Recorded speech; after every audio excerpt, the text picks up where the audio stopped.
तो मैं आज की इस रिकॉर्डिंग में आपको बताऊंगा कि अराइवल डे सारा कुछ बताऊंगा, फॉर्म फिलिंग बताऊंगा, साइकोलॉजी के टेस्ट बताऊंगा और इंटरव्यूज़ डिस्कस करूंगा आप लोगों के साथ और जीटीओ टास्क। तो सबसे पहले मैं आप लोगों को बताता चलूँ, चूँकि कोरोना है तो आर्मी में इस चीज़ को बहुत सीरियस लिया जाता है।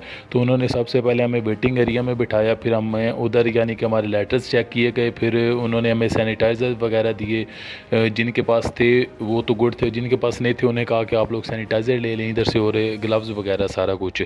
उसके बाद हमारा सामान वगैरह चेक हुआ और उन्होंने कहा कि आप लोग रूम में एंटर होने से पहले सब लोग जाके नहाएं, और जो आप लोग कपड़े पहन के आए हैं वो किसी शॉपर में बंद करें और उसको बैग में डाल लें। और हमने बिल्कुल एज़ इट इज़ किया। और उसके बाद हमें ना पिक्चर्स के लिए बुला लिया गया, उधर हमें चेस्ट नंबर अलाट हुए और हमसे जो हमारी सनत वगैरह थी वो कलेक्ट कर ली गई, और उसके अलावा जो हमारी ना पिक्चर्स बनाई गई। तो इससे फ़ारिग होने के बाद और जो ये बहुत स्लो प्रोसेस था, क्यों था, क्योंकि सोशल डिस्टेंसिंग का भी बहुत अच्छे से ध्यान रखा जा रहा था। और यानी कि 1 घंटे में मैक्सिमम अगर बच्चे क्लियर हो रहे थे तो वो अबाउट 70 to 80 थे।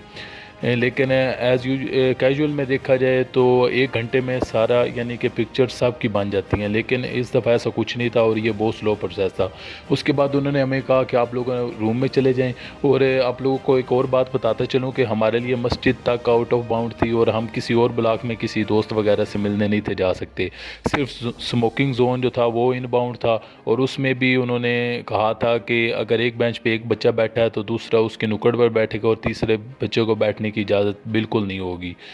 तो एसओपीज़ का बहुत अच्छे से ध्यान रखा जा रहा था, और उन्होंने कहा था कि फ़जूल रूम से बाहर नहीं निकलना। तो फिर हम लोग रूम्स में चले गए, फिर हमें दोपहर के लंच के लिए बुला लिया गया। हम लोगों ने लंच किया, फिर उन्होंने कहा कि आप सब जोर हाल में रिपोर्ट करें।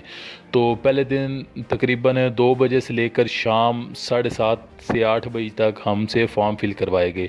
तो मैं आप लोगों को बताता चलूँ कि फॉर्म फिलिंग वाला अगर काम इंसान ख़ुद करे तो वो तकरीबन 30 मिनट का भी नहीं बनता, लेकिन उधर बहुत स्लोली करवाया जाता है और बहुत यानी कि ध्यान से करवाया जाता है। मैं आप लोगों को बताता चलूँ कि एक चीज़ मैंने नोट की है कि आपके जितने भी इंटरव्यूज़ होंगे, जितने भी आपके यानी कि ISSB की परफॉर्मेंस होगी, वो इन फॉर्म फिलिंग पर बहुत मैटर करती है। और आप लोगों ने फॉर्म फिलिंग की बहुत अच्छे से प्रैक्टिस करनी है। आपको आपका टोटली बैकग्राउंड पता होना चाहिए, आपकी हिस्ट्री, आपके मैट्रिक का रोल नंबर, आपके FSE का रोल नंबर, और आप जिस दिन ISSB में अपेयर हुए उस दिन आपकी एज कितनी टोटल बनती है, यानी कि 20 ईयर्स 6 मंथ्स एंड डेज़। ठीक है। उसके अलावा आपके मंथ्स में आपकी एज कितनी बनती है। उसके अलावा आपके फादर की डेट ऑफ बर्थ क्या है, आपकी मदर की डेट ऑफ बर्थ क्या है, आपके बहन भाई की डेट ऑफ बर्थ क्या है, और उनकी क्वालिफ़िकेशंस क्या है, और आजकल वो क्या कर रहे हैं। ठीक है। इसके बारे में टोटली आपको पता होना चाहिए। कहने का मकसद ये है कि आपकी फैमिली के बारे में आपको टोटल इन्फॉर्मेशन होनी चाहिए, यहाँ तक के लेकर कि आपकी फादर की सैलरी से लेकर टोटल इनकम तक। यानी कि अगर 80,000 इनपुट है तो आउटपुट कितना है। ठीक है। तो हर चीज़ आपको इस चीज़ के बारे में क्लियर होनी चाहिए, और प्रैक्टिस करें को। और प्रैक्टिस करने से क्या होगा कि आप उधर कंफ्यूज नहीं होंगे और कटिंग किसी किस्म की नहीं करेंगे। क्योंकि अगर आपने किसी किस्म की कटिंग की तो वो सीधी तरह एक इम्पैक्ट पड़ता है कि लड़का बहुत ज़्यादा कंफ्यूज है। एक फॉर्म फिलिंग में भी अगर ये कन्फ्यूजन का शिकार है तो ये आगे क्या करेगा। तो प्रैक्टिस इस चीज़ की करके जानी है। और मैं आपको बताता चलूँ, बार बार बताते चलूँ कि फॉर्म फिलिंग बहुत ज़्यादा इंपॉर्टेंट होती है। तो 7:30 से 8 बजे तक हमारे फॉर्म फिल करवाए गए। उसके बाद उन्होंने हमें कहा कि आप लोग रूम्स में चले जाएं, फिर आपको डिनर के लिए बुलाया जाएगा। फिर हम रूम्स में चले गए और फिर हमें डिनर के लिए बुलाया गया, और डिनर के बाद 10 बजे लाइट्स ऑफ हो गई, और उन्होंने कहा कि आप लोगों को सुबह 3:30 बजे उठा दिया जाएगा। सुबह 3:30 बजे, और 3:30 बजे उन्होंने उठा दिया। हम लोग रेडी वगैरह हुए और उसके बाद नहाए वगैरह और सारा कुछ। उन्होंने कहा कि आप लोग फजर की नमाज़ अदा करें। फिर हमने नमाज़ अदा की, अपने रूम्स वगैरह में कुरान पाक की तिलावत की, और उन्होंने हमें 5 बजे ब्रेकफास्ट करवाया। तो 5 बजे ब्रेकफास्ट करने के बाद उन्होंने कहा कि आप लोगों ने 6 बजे जोर हाल में रिपोर्ट करना है। हम लोग जोर हाल में चले गए, उधर GTOs वगैरह सब आ गए, और उन्होंने ना यानी कि जो अपने अपने कैंडिडेट्स थे उनको साथ ले गए। तो मैं आप लोगों को बताता चलूँ कि GTO जो होता है ना, वो उसका टाइम आपके साथ सबसे ज़्यादा स्पेंड होता है, और वो आपकी एक एक हरकत को नोट करता है। तो जीटीओ के साथ हम चले गए, एक रूम था और उस रूम में उन्होंने हमें फ़र्स्ट ऑफ़ ऑल खड़ा कर दिया चेस्ट नंबर वाइज। मेरा चेस्ट नंबर 17 था। तो अब मैं आप लोगों को बताता चलूँ कि मेरे ग्रुप 11 का ग्रुप था, जिसमें से एक मिलिट्री कॉलेज जेलम का कैडेट था, एक मिलिट्री कॉलेज मरी का कैडेट था, उसके बाद एक कैडेट कॉलेज रज़मक का था वज़ीरिस्तान वाली साइड का, और एक कर्नल शेर खान कैडेट कॉलेज का था। तो टोटली ये बैच कैडेट्स का था और मैं ख़ुद भी एक आर्मी रिटायर्ड पर्सन का बेटा था। तो यानी कि हमारे ग्रुप में सारे इसी तरह के थे। और उन्होंने फिर जीटीओ साहब ने हमें ब्रीफिंग वगैरह दी कि फ़र्स्ट ऑफ़ ऑल आप लोगों का इंट्रोडक्शन होगा, उसके बाद आप लोगों का लेक्चरेट होंगे, उसके बाद ग्रुप डिस्कशन होगी, उसके बाद मिलिट्री प्लानिंग होगी, फिर आउटडोर टास्क वगैरह फर्दर होंगे। तो उन्होंने सबसे पहले हमें बताया कि आप लोगों का ग्रुप यू है। तो आप लोगों ने ना, अगर आपको वो बता देता है ना कि A to Z होता है, उससे आप लोगों का ग्रुप होगा। तो जिस तरह हमारा यू था, तो आपने फ़ौरन से कोई एक अच्छा सा लफ्ज़ अपने ज़हन में बिठा लेना है। जैसे उन्होंने पहले से पूछा कि यू से क्या बनता है, तो वो कहता अंडरस्टैंड। दूसरे से पूछा तो उसने कहा कि यूनिटी। तो मेरे से पूछा, मैंने कहा सर यूनिफॉर्म, कहता गुड। तो उसके बाद फिर सबसे पूछा, फिर कहता कि आप लोग बैठ जाएं। वो चेयर्स उन्होंने लगाई हुई थी, फिर हम उधर बैठ के उन्होंने कहा कि बारी बारी अपना इंट्रोडक्शन करते जाएं। और आप लोगों को एक और बात बताता चलूँ कि ISSB जितनी भी थी वो सारी इंग्लिश में थी। ये आप के लोगों के GTO पर डिपेंड करता है, आपकी लक पर डिपेंड करता है कि आपको GTO किस तरह का मिला है, और वो आप लोगों को छूट देता है या नहीं देता, कि आपको चॉइस देता है कि नहीं देता कि आप उर्दू बोलेंगे इंग्लिश बोलें, वो आप पे डिपेंड करता है। तो फिर उन्होंने हमें कहा कि GTO ने कहा कि आप लोगों को इंग्लिश में इंट्रोडक्शन करवाया। फिर साहब ने इंट्रोडक्शन करवाया। उसके बाद हमें एक इंग्लिश का ग्रुप डिस्कशन टॉपिक दिया गया, और वो टॉपिक था कि लॉज अबाउट चाइल्ड अब्यूज़ इन पाकिस्तान। चूँकि वो साने मोटरवे ताज़ा ताज़ा हुआ था, तो GTO के ज़हन में ये आया और उसने हमें वही दे दिया। तो अब उस पर एक लड़का सबसे पहले बोला, तो मैं बोलने लगा था। फिर यानी कि फिर सेकंड पे भी एक और बोल पड़ा, फिर थर्ड पे मैं बोला थोड़ा बहुत, जो यानी कि मुझे समझ आई मैंने इंग्लिश में उसको एक्सप्लेन किया। फिर फोर्थ पे एक और लड़का बोला। तो अब बाकियों को वो बोलने का मौका नहीं दे रहे थे। तो मैंने कहा कि जेंटलमैन, हमें चेस्ट नंबर 13 और 14 की बात को भी सुन लेना चाहिए। वो कुछ कहना चाह रहे हैं लेकिन हम उन्हें मौका नहीं दे रहे। तो फिर उन्होंने बोला, तो GTO मेरी तरफ बड़े गौर से देख रहा था।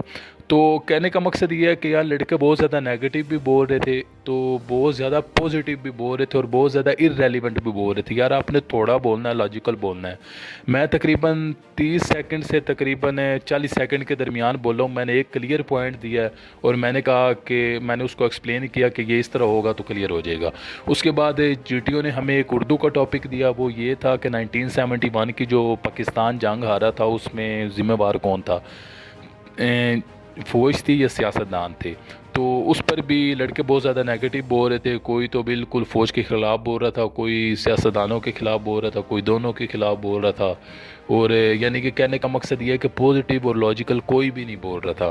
तो मैंने उधर पॉइंट अपना दिया कि मैंने कहा कि ऐसा कुछ नहीं था, ना फ़ौज ज़िम्मेदार थी, ना सियासतदान ज़िम्मेदार थे। एक वक्त बुरा था और हालात उस वक़्त इस तरह थे, क्योंकि हमारा 1947 में मुल्क आज़ाद हुआ। 1948 में हमें भारत के साथ कश्मीर इशू पर जंग लड़ना पड़ी। फिर 1965 की बार हुई, वो चूँकि हम जीत गए। तो लेकिन जब एक मुल्क जंग लड़ता है तो उसकी इकॉनमी बहुत नीचे चली जाती है। इस वजह से 1971 की जो वार थी उसके लिए हम रेडी नहीं थे, लेकिन फ़ौज ने और सियासतदानों ने बहुत अच्छे से डिफेंड किया था इस चीज़ को, लेकिन हमें शिकस्त का फिर भी सामना करना पड़ा। तो यानी कि मैं एक न्यूट्रल बोला, ज़्यादा नहीं बोला, क्योंकि मुझे इस चीज़ का सही क्लियर नहीं था, तो मैं न्यूट्रल बोल पे पड़ा ना। तो उसके बाद GTO ने हमें कहा कि आप लोगों के अब लेक्चरेट होंगे। तो हमारे GTO अल्हम्दुलिल्लाह बहुत अच्छा था। उन्होंने कहा कि वो हर लड़के से पूछते थे कि आपने इंग्लिश में करना है या उर्दू में करना है। तो 11 लड़के थे, 11 में से 8 लड़कों ने कहा था कि हम इंग्लिश में करेंगे। और होनेस्टली बता रहा हूँ, उन 8 के 8 लड़कों में से कोई भी 1 मिनट से ज़्यादा नहीं बोल सका। और उसकी सबसे बड़ी वजह ये थी कि उनको इंग्लिश में कुछ वर्ड्स थे वो ट्रांसलेट करना नहीं आ रहे थे, तो वो रुक जाते थे बार बार। तो यार कहने का मकसद ये है कि ज़्यादा एफिशिएंट बनना भी अच्छा नहीं होता, और जो ज़्यादा एफिशिएंट बनता है फिर वो उधर मार खा जाता है। तो मेरे से जीटीओ ने पूछा, मैंने कहा सर मैं उर्दू में करूँगा। तो कहते हैं आपका टॉपिक है कि गांव वाले लोग शहरी लोगों से ज़्यादा पुरएतमाद होते हैं।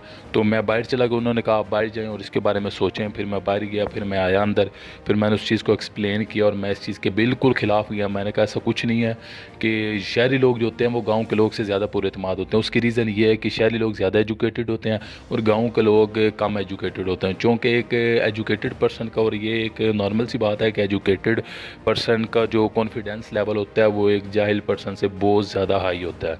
लेकिन अगर एक गांव का शख्स है, वो मेहनत करता है, स्ट्रगल करता है, हार्ड वर्क करता है, पढ़ता है और बहुत अच्छे मार्क्स गेन करता है, डिग्रीज़ लेता है, तो उसके बाद वो शहरी लोगों को भी लीड कर सकता है। तो यानी कि मैं 2 मिनट तक बोलता रहा तो जीटीओ मुझे कहता कि बच्चे आप बोलते रहो। मैं फिर 3 मिनट तक बोलता रहा। 3.5 से 4 मिनट जब हुए तो मुझे जीटीओ कहता गुड आप बैठ जाओ। और एक और पॉइंट मैं आपको बताता चलूँ कि मेरे अलावा मेरे ग्रुप के जितने भी 10 लड़के थे ना, उनसे जीटीओ अपनी बात क्लियर खुद कर रहा था। कहने का मकसद ये है कि यार मतलब कि उनके ग्रुप डिस्कशन इस तरह की होती थी कि जीटीओ को बात उनकी क्लियर ही नहीं थी होती, तो जीटीओ उनसे अपना पॉइंट क्लियर करने के लिए क्वेश्चनिंग करता था। लेकिन अल्लाह का शुक्र है कि मुझे जीटीओ ने ऐसा कुछ नहीं कहा, जीटीओ ने ना मेरे से कोई क्वेश्चन किया। तो मैं आप लोगों को कुछ ग्रुप डिस्कशंस के टॉपिक बता दूं। एक लड़का था, उसका था कि दरबारों पर जाना जायज़ है या नाजायज़ है। उसके बाद एक और लड़का था, हमें कभी कभार रिश्वत ले लेनी चाहिए। उसके बाद एक और लड़के का टॉपिक था कि रिश्वत लेने वाला जहन्नम में है, इसको डिटेल में बताएं। उसके बाद एक पांचवा था, उसका था मौसीकी रूह की ग़िज़ा है। एक और टॉपिक था कि पाकिस्तान के मसाइल। एक और लड़का था नौजवानों के मसाइल, उसको टॉपिक दिया गया था। मेरा टॉपिक था कि गांव के लोग शहरी लोगों से ज़्यादा पुरएतमाद होते हैं। और उसके बाद एक और टॉपिक था कि कंबाइन जो फैमिली होती है उसके फ़वाइद और नुकसानात क्या हैं। तो जनरल मैम मुझे इतना ही याद था, मैंने आप लोगों को ये बता दिया। तो उसके बाद हमें मिलिट्री प्लानिंग का बताया गया। तो चूँकि मैंने आपको पहले भी बताया कि हमारी जो ISSB अब टोटली इंग्लिश में हो रही है। आप लोग उर्दू में बोलें, इंग्लिश में बोलें, लेकिन जो आगे जीटीओ खड़ा होता है वो सारा इंग्लिश में बोलता है। और होनेस्टली बता रहा हूँ, उसका कुछ समझ नहीं आता। तो मिलिट्री प्लानिंग में क्या होता है जेंटलमैन, मैं आप लोगों को बताता चलूँ। जो फ्रेश होते हैं ना बच्चे, फ्रेश बच्चों को पता नहीं होता कि इसमें करना क्या है। मुराद ये कि वो आपस में लड़ पड़ते हैं। तो यार इस तरह का आपने कुछ नहीं करना, ठीक है। और अपना पॉइंट ऑफ व्यू देना है। और पॉइंट ऑफ व्यू देना उस वक्त है जब आपको लगे कि यार अब मैं बोलूँगा ना तो ये मेरी बात सुन लेंगे, ठीक है। अगर आप बोलोगे वो आपकी बात नहीं सुनेंगे तो इस तरह बैड इंप्रेशन पड़ेगा और वो जो जीटीओ वो नोट करेगा कि यार इसकी जो कन्विंसिंग एबिलिटी है वो कम है। तो यार जीटीओ ने हमें मिलिट्री प्लानिंग बताई और ऑनेस्टली बता रहा हूँ जो उसने बताई मुझे एक लफ्ज़ नहीं समझ आया, लेकिन मैंने उसके 2 पॉइंट्स याद रख लिए थे। एक स्पीड्स ऑफ कार मैंने जहन में बिठा ली थी और एक हेलीकॉप्टर का फ्यूल मैंने जहन में बिठा लिया था। और मैंने ये बिठा लिया था जहन में कि यार ये जो ड्राइवर है ये ज़ख्मी है और इतनी देर बाद इसने मर जाना है। मुराद ये कि इसको फ़लाँ जगह से गोली लगनी और इसने मर जाना है। तो इस तरह की प्लानिंग थी, बड़ी अजीब किस्म की प्लानिंग थी। और मैंने ये 3 पॉइंट जहन में बिठा लिए। अब ये जो ही जीटीओ ने कहा कि आप लोग मिलिट्री प्लानिंग करें तो सब लड़ने लग गए, नहीं यार ऐसे करो, नहीं ऐसे करो भाई, इस तरह नहीं होगा, इस तरह होगा, यानी कि सब लेग पुलिंग कर रहे थे। तो मैं चुप करके खड़ा रहा। मेरे साथ चेस्ट नंबर 16 था, वो मिलिट्री काली मरी का कैडेट था। वो भी ना बहुत यानी कि उसकी अच्छी परफॉर्मेंस थी, वो भी खामोश खड़ा रहा। तो फिर जब ना तो फिर मैंने कहा कि जेंटलमैन अब मेरा बात सुन लें, आप लोग ये बात चीज़ गलत कर रहे हैं। ये सर ने ये जो रोड है इस पर जो बताई थी स्पीड वो 65 किलोमीटर पर आवर थी, लेकिन आप इसको 75 कह रहे हैं। 75 जो किलोमीटर पर आवर है वो बिल्कुल स्लिम रोड पर है, ठीक है। और यानी कि वो एक हाईवे है, उस पर उसकी स्पीड है 65 किलोमीटर। इस वजह से इस पर है क्योंकि ये कच्चा रोड है और इस पर अक्सर ब्रेक्स वगैरह जीटीओ साहब ने कहा था कि लगेंगी क्योंकि ये रोड ख़राब है। तो आप लोग ये चीज़ गलत कह रहे हो। दूसरा मैं आपको बताता चलूँ कि जो हेलीकॉप्टर का फ्यूल है वो इतना है और ये इतना उड़ सकता है, लेकिन आप फ्यूल से ज़्यादा उसका डिस्टेंस कवर करवा रहे हो। तो जीटीओ मेरा मुंह देखता रह गया कि यार ये लड़का क्या बोल रहा है। तो उसके बाद क्या हुआ कि उन्होंने कहा कि मिलिट्री प्लानिंग कौन दे रहा है। मैं ऑनेस्टली बता रहा हूँ, झूठ नहीं बोलूँगा, सब ने हाथ खड़ा किया, एक मैंने हाथ नहीं खड़ा किया, ठीक है। तो पूछता है, जीटीओ ने पूछा कि यार तू मिलिट्री प्लानिंग क्यों नहीं देगा। तो मैंने कहा सर सब लोगों के डिफरेंट पॉइंट्स हैं, कोई एक पॉइंट ही नहीं है। मुराद ये कि अगर एक पॉइंट होता, एक प्लान होता तो मैं सर ज़रूर देता। किसी ने कोऑपरेशन इतनी ख़ास नहीं की जिसकी वजह से सर हमारे पास एक प्लान नहीं है। यानी कि अब जो मेरे पास है वो इनका नहीं है, जो इनके पास है सर वो मेरे पास नहीं है। तो जीटीओ कहता है चलो यार आप इस तरह करो, 2 मिनट और ले लो, आप लोग एक प्लान बना लो। फिर प्लान बनाया, फिर उन्होंने कहा कि अब मिलिट्री प्लानिंग कौन देगा, तो फिर 2 लड़कों ने हाथ खड़ा किया। एक चेस नंबर 16 था, एक मैं था। तो चेस नंबर 16 को ज़्यादा वोट मिले, उसको तकरीबन साहब ने वोट दिया कि क्योंकि वो कैडेट था, उसका एक इंप्रेशन पड़ गया था कि यार कैडेट जो होता है वो लाइक होता है, इसके साथ यानी कि चलेंगे तो मैं भी, हमारे भी चांसेस मान जाएँ। तो उसने मिलिट्री प्लानिंग दी, उसने स्टार्ट ही फाउल से किया। तो फाउल से स्टार्ट किया तो जीटीओ कहता है यार आप लोगों ने स्टार्ट ही फाउल से कर दिया, तो अब आप लोगों की मिलिट्री प्लानिंग तो सारी यार फेल होगी। चलो मुझे इतना बता दो कि ये जो हेलीकॉप्टर था ये कितने बजे उड़ा था, इसकी टाइमिंग क्या थी। तो एक लड़का बोला सर 11 बजे, एक बोला रात 12 बजे, एक बोला 3 बजे। जो रात 3 बजे बोला वो कहता है जीटीओ से, कहता क्यों रात को 3 बजे तो उठता तो नहीं है अक्सर, तू देखता वगैरह तो नहीं है कहीं पे हेलीकॉप्टर उड़ जाओ। तो वहाँ से पड़े सारे ना। तो जीटीओ ने मेरे से पूछा, मैंने कहा सर 8:07 पे। वो कहता क्यों कैसे। मैंने कहा सर क्योंकि जब हम ये प्लानिंग दे रहे थे तो उस वक्त 8:07 बज रहे थे। तो 8:05 थे, तो सर 8:06 या 7 पे ये उड़ा है हेलीकॉप्टर। तो जीटीओ हंस पड़ा। फिर उसके बाद जीटीओ कहता कि आप लोग किट वगैरह पहन के आ जाएं और आप लोगों के अब आउटडोर टास्क स्टार्ट होंगे। जब आउटडोर टास्क वगैरह स्टार्ट हुए तो उसके बाद वो पहला प्रोग्रेसिव ग्रुप टास्क हुआ, फिर आप ग्रुप टास्क हुआ। प्रोग्रेसिव ग्रुप टास्क में 3 पार्ट होते हैं, वो आप लोगों ने करने होते हैं, स्टेप होते हैं, वो तीनों करने होते हैं। लेकिन ऑनेस्टली बता रहा हूँ हमसे एक स्टेप भी क्लियर नहीं था हुआ। हमें यानी कि हम फ्रेश थे बिल्कुल। तो लड़के क्या हुआ जी, जीटीओ ने हमें ब्रीफिंग दी कि ये हिस्सा है आउट ऑफ बाउंड है, ये इन बाउंड है। मैं आप लोगों को बताता चलूँ जीटीओ बहुत तेज़ बोलता है, आप लोगों ने उसकी ब्रीफिंग बहुत गौर से सुननी है। तो फिर क्या हुआ कि एक लड़के ने प्लान दिया चेस्ट नंबर 16 ने, लेकिन मैंने उससे कहा कि चेस्ट नंबर 16 ये पॉइंट जो उधर वाला पॉइंट है उधर से हम आगे नहीं जा पाएंगे। लेकिन साहब ने उसको कहा कि हम चेस्ट नंबर 16 के पॉइंट्स के साथ चलेंगे, तो आप लोग चलो। तो फिर मैं चल पड़ा उसके साथ ही, और मैंने बहुत ज़्यादा कोऑपरेशन की। और जीटीओ बार बार मुझसे पूछ रहा था कि जेंटलमैन अब इधर से कैसे होगा, जेंटलमैन अब ऐसे कैसे होगा। तो अब क्या हुआ कि आगे उन्होंने एक बांस रखा, तो उस पर से जो एक लड़का गुजरा वो गिर गया, फिर मैं गया, मैं भी गिर गया। तो जीटीओ कहता यार इधर से तो नहीं हो पाएगा, मुझे अब श्योर हो गया। तो कहता है चेस्ट नंबर 17 आपके पास कोई प्लान है। मैंने कहा यस सर। कहता क्या प्लान है। मैंने बताया सर हम उधर से ऐसे आते तो वो बहुत ज़्यादा ईजी हो जाना था। तो कहता चलो आप इनको ले के चलें। तो मैं लेके गया, 2 लड़के पार हो गए और मैं तीसरे नंबर पे था, मेरे से पीछे थे, तो मैं तीसरे को पार करवा रहा था। तो इस तरह हुआ कि वो जीटीओ कहता है चले ठीक है बच्चे आप लोगों का टाइम ओवर हो गया है।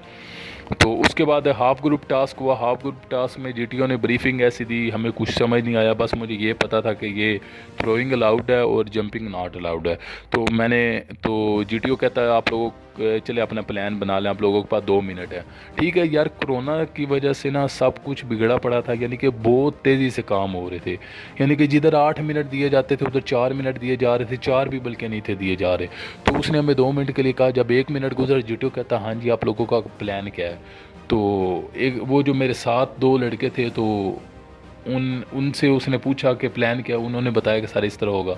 तो मुझे कहता है चेस्ट नंबर 17 क्या बताओ जंपिंग और थ्रोइंग में से क्या अलाउ है। मैंने कहा सर जंपिंग नॉट अलाउड है, थ्रोइंग अलाउ है।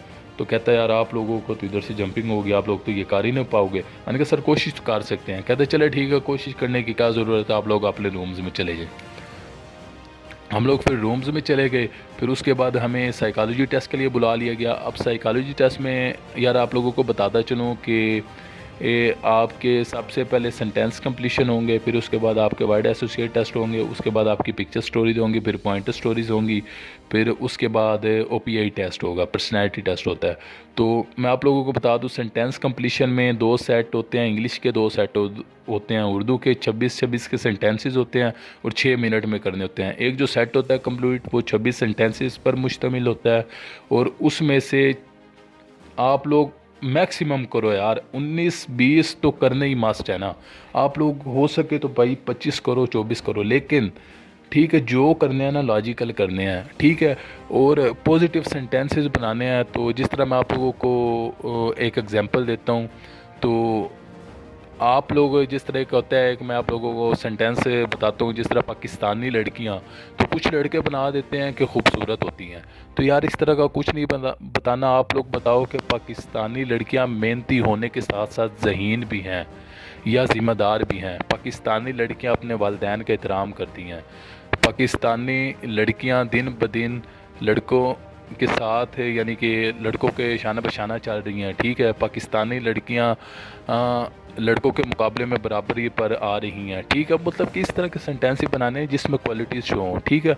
आप लोगों के ये होंगे, आप लोगों ने यार इस चीज़ की प्रैक्टिस करके जानी। और मैं आप लोगों को बता दूं, प्रैक्टिस के बाद इतना उधर तेज़ी से काम हो रहा होता है कि यार वो क्लियर नहीं होते। मैंने इंग्लिश में 22-22 किए थे और उर्दू में 19-20, ठीक है, लेकिन मैंने बनाए अच्छे थे। उसके बाद क्या होता है, वर्ड एसोसिएट टेस्ट आ जाता है और उसमें आप लोगों के 100 वर्ड्स होते हैं और हर वर्ड के लिए 10 सेकंड दिए जाते हैं। लेकिन मुझे लगता है कि वो 10 सेकंड भी नहीं होते, वो मैक्सिमम होते हैं 8 से 9 सेकंड। तो यार आप लोगों को बताता चलूँ कि वो यार आप लोगों ने किस तरह बनानी है, उसका मैं आप लोगों को एक तरीकाकार बता दूँ। आप लोगों ने उसकी प्रैक्टिस किस तरह करनी है। प्रैक्टिस आप लोग इस तरह करें कि आप उसमें अपने हॉबीज़ ऐड करें, उसके बाद मेरिट्स डीमेरिट्स ऐड करें, उसके बाद गुड क्वालिटीज़ ऐड करें, उसके बाद स्पोर्ट्स ऐड करें, उसके बाद करंट अफेयर्स ऐड करें, ठीक है। तो जिस तरह आप लोगों को मैं बता दूं, ब्लड पे अगर सेंटेंस आता है तो लड़के बनाते हैं ब्लड इज़ रेड। यार इस तरह का कुछ नहीं बनाना, ये बच्चों वाले जुमले होते हैं। आप लोग बनाओ जी ब्लड रिलेशंस गिव रिस्पेक्ट, ठीक है। और फ्लाई पे आता है, आप बनाओ कि चकोर इज़ आवर नेशनल बर्ड, ठीक है। यानी कि इन्फॉर्मेटिव सेंटेंसेस बनाने हैं, गुड क्वालिटी वाले सेंटेंस बनाने हैं, ठीक है। तो यार मैंने उसमें अबाउट 85 to 86 किए थे। और उसके बाद फिर पिक्चर स्टोरीज़ आई थी, 4 स्टोरीज़ थी। तो स्टोरी में मैं आपको तरीकाकार बता दूं कि अगर एक पिक्चर आती है ना, तो आपने उसको 4 हिस्सों पे तकसीम करना है। अब डिवाइड किस तरह करना है कि सबसे पहले आपने बताना है कि यार पिक्चर में हो क्या रहा है, ठीक है। फिर आपने बताना है कि यार पास्ट में ये लड़का कैसा था, ठीक है। फिर आपने उसका हार्ड वर्क शो करना है, उसने कितनी स्ट्रगल की अपने गोल को हासिल करने के लिए, उसको क्या हार्डशिप्स का सामना करना पड़ा। फिर आपने एंड पे उसकी अचीवमेंट बतानी है कि यार वो फिर कितना सक्सेसफुल पर्सन बना। जिस तरह मैं आपको बताता चलूँ कि यार एक लड़का था, वो ना यानी कि खड़ा था और डैम वो ना सिलाब में ना पानी बहुत ना यानी किस तरह लग रहा था जिस तरह दरिया में ना सिलाब आया हुआ है। तो मैंने कहा कि यार असलम जो है ना वो सिविल इंजीनियर है और वो गांव आया हुआ है। तो वो ना दरिया में दोस्तों के साथ यानी कि पिकनिक मनाने आया। तो उसने देखा कि यार दरिया में पानी बहुत ज़्यादा है, ठीक है। अब इससे आगे मैंने क्या किया कि मैंने कहा कि यार असलम बहुत ज़्यादा ज़हीन लड़का था, उसने बहुत अच्छे से पढ़ा और उसने यानी कि सिविल इंजीनियरिंग के लिए एडमिशन लिया। फिर उसने स्कॉलरशिप बेसिस पे वो सिविल इंजीनियरिंग की, फिर वो बहुत अच्छा इंजीनियर बना, वो एक गवर्नमेंट ऑफिसर बन गया। उसने पीपीएससी एग्ज़ाम दिया, वो क्लियर हुआ, गवर्नमेंट ऑफिसर बन गया। और उसने उस यानी कि फिर सोचा कि वो लोगों की फलाह के लिए कोई काम करेगा। फिर एक दिन वैसे ही वो गांव गया, तो उसने यानी कि जब दोस्तों के साथ दरिया पे गया तो उधर देखा कि यार एक दरिया है, उसमें यानी कि पानी बहुत ज़्यादा है। तो उसने सोचा कि यार अगर इधर डैम बना दिया जाए तो ये जो गांव है जहाँ पे बिजली मुहैया नहीं है, उधर यानी कि हम बिजली मुहैया कर सकते हैं। तो उसने गवर्नमेंट ऑफ पाकिस्तान को लेटर लिखा, गवर्नमेंट ऑफ पाकिस्तान ने उसको बहुत सराहा और उसकी इस चौंक के वो एक ऑफिसर था तो उसकी यानी कि बहुत ज़्यादा उस चीज़ को सीरियस लिया गया। और उधर एक ना कुछ अर्से में ही काम स्टार्ट हो गया और डैम बना और डैम की वजह से गांव में बिजली आ गई और लोग उससे बहुत ज़्यादा खुश थे और उसके वालिदैन को उस पर फ़ख्र था। एक स्टोरी ये थी, एक थी कि यार 4 लड़के खड़े हैं और ना एक लड़का है वो ना यानी कि उसने दूरबीन लगाई हुई है और वो किसी चीज़ को देख रहा है। मैंने कहा कि ये जो है ना स्टूडेंट्स हैं मेडिकल कॉलेज के और ये पिकनिक मनाने आए हुए हैं। तो मैंने फिर आगे लिखा कि जो असल या अकरम था वो ना बहुत इंटेलिजेंट लड़का था लेकिन वो एक गुड स्विमर भी था, यानी कि उसको स्विमिंग का बहुत शौक था। तो एक दिन वो दोस्तों के साथ पिकनिक मनाने गया तो उसने देखा कि यार एक दरिया में ना बच्चा डूब रहा है और उसकी माँ दरिया के किनारे पर खड़े होकर रो रही है। तो उससे बिल्कुल कंट्रोल ना हुआ, वो दरिया में उसने छलांग लगा दी। और चूँकि वो एक गुड स्विमर था, उसने अपने टैलेंट और जो उसके अंदर जोश था और उसके अंदर जो यानी कि डिटर्मिनेशन थी उसके साथ उसने बच्चे को बचाया। और उसकी माँ ने यानी कि माँ ने बच्चे को गले लगा लिया और वो उसको इस चीज़ को देखकर बहुत खुश हुआ और उसने एक इंसानी ज़िंदगी बचा ली, ठीक है। तो तमाम लोग उससे बहुत ज़्यादा खुश थे। तो यार इस तरह की स्टोरीज़ थी। और उसके अलावा पॉइंटर स्टोरी आई थी कि she was walking alone suddenly.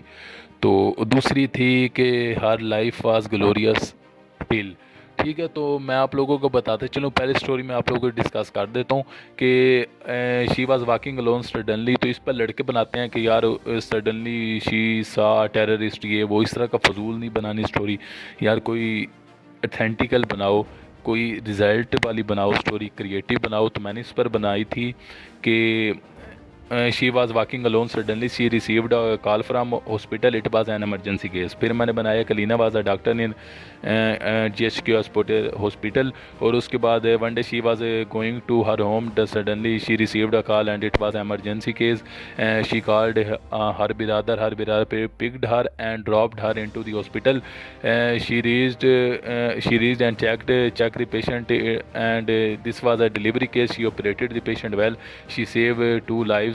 All was very happy of her। ठीक है, तो मैंने ये स्टोरी बनाई। तो अब उसके बाद आप लोगों का होगा OPI टेस्ट होगा। OPI टेस्ट यार बहुत अजीब किस्म का टेस्ट होता है, यानी कि उसमें 7 ऑप्शंस होते हैं। एक होता है स्ट्रॉन्गली डिसएग्री, उसके बाद एक स्लाइटली डिसएग्री, फिर डिसएग्री होता है, फिर न्यूट्रल होता है, फिर एग्री होता है, फिर स्लाइटली एग्री होता है, फिर स्ट्रॉन्गली एग्री होता है। तो यार ये ऑप्शंस होते हैं। MCQs मैं आपको लोगों को बता दूं किस तरह के होते हैं कि I can control my emotions. तो नीचे ऑप्शन होंगे, आपने अपनी पर्सनैलिटी के हिसाब से लगाना है कि यार आप अपने इमोशन पर कंट्रोल कर सकते हो या नहीं कर सकते, एग्री करते हो या नहीं करते। ठीक है, तो उसके अलावा आर यू मैड, ठीक है, क्या आप पागल हैं। उसके अलावा है जी do you like man of good character, ठीक है। और उसके अलावा है आई हेट स्मोकिंग, ठीक है। और इसके यानी किस तरह होता है, पर्सनैलिटी टेस्ट होता है, आपकी पर्सनैलिटी को की जांच पड़ताल करने की कोशिश कर रहे होते हैं वो। उसके अलावा उसके बाद हमारे मेरिट्स डिमेरिट्स हमसे लिखवाए गए।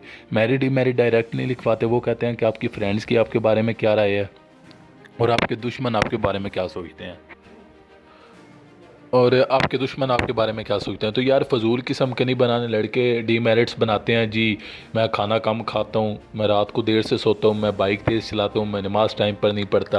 यार ये सारे फजूल हैं, ठीक है। हर लड़का ये लिख आता है। यार कुछ जेन्युइन लिखो जो आपके करैक्टर पर भी सवालिया निशान ना हो, आपकी इमोरलिटी शो भी ना करें, ठीक है। देखें हर बंदे में डीमेरिट्स होते हैं, ठीक है। आप लोग ISSB जाने से पहले अपने दोस्तों से पूछो यार मेरी खूबियाँ मेरी खामियाँ मुझे बताओ, ठीक है। फिर उसमें से सिलेक्ट करो कि यार ऐसी क्या खामियाँ हैं जो मैं उधर शो करूँ तो ज़्यादा मतलब कि मेरी रिकमेंडेशन पर कोई इफ़ेक्ट नहीं पड़ेगा। तो मैंने भी यूँ ही किया था, ठीक है। तो उसके बाद उन्होंने कहा कि आप लोग रूम्स में जाओ। फिर हम लोग रूम्स में गए और उन्होंने कहा कि आप लोगों का अब जो टास्क वगैरह होंगे वो कल ही होंगे, अगले दिन होंगे ना। तो उससे अगले दिन हमें तकरीबन 6 बजे बुला लिया गया जोरान में। फिर दोबारा अगेन GTO आए, GTO ने हमें ले गए।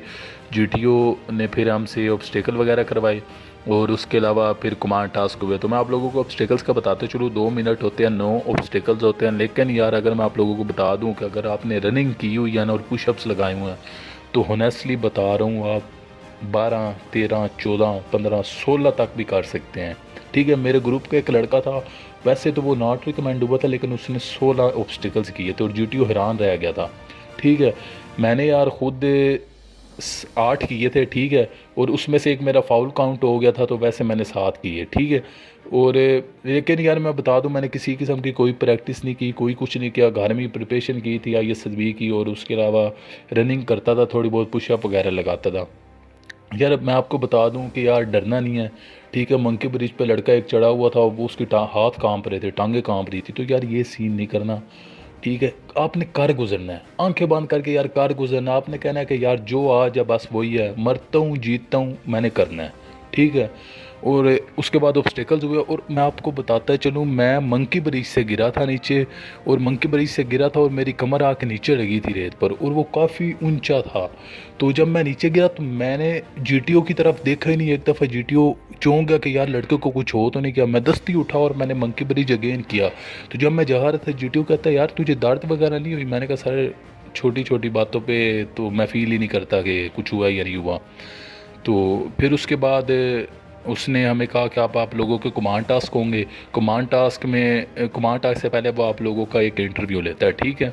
तो इस तरह सबसे लास्ट पर मेरा हुआ था। मेरे से पहले भी लड़कों ने कमांड टास्क वगैरह दिए। फिर उसने मुझे बुलाया, कहता है चेस्ट नंबर 17 आप आ जाएँ। तो मैं गया, तो मेरे से उसने इंटरव्यू में लिया। इंटरव्यू में उसने मेरे से पूछा कि यार आप कहाँ से हो। मैंने कहा सर मैं सरगोदा से हूँ। कहता है कौन से स्कूल में पढ़ते रहे। मैंने कहा मिसाली रामियन में। तो कहता है यार मिसाली में तो बड़ी मार पड़ती है। मैंने कहा पड़ती थी सर, लेकिन आजकल ऐसा कोई सीन नहीं है उधर, मार नहीं प्यार है आजकल सर। तो कहता अच्छा, तो कहता यार ये बता मुझे तेरे ग्रुप में सेल्फिश लड़का कौन है। मैंने कहा सर सेल्फिश लड़का तो कोई भी नहीं है। कहता ये नहीं यार एक लड़का है, तू मान ना मान एक लड़का ज़रूर है। तो मैंने कहा सर नहीं मेरे ग्रुप में सेल्फिश लड़का कोई भी नहीं है, सब बहुत अच्छे से कोऑपरेट कर रहे हैं, हर बंदा अपना बेस्ट कर रहा है। कहता अच्छा ठीक है यार चल आज मैं तुझे कमांड टास्क बताता हूँ। उसने कमांड टास्क बताया, बहुत तेज़ी में बताया लेकिन मुझे समझ आ गई थी।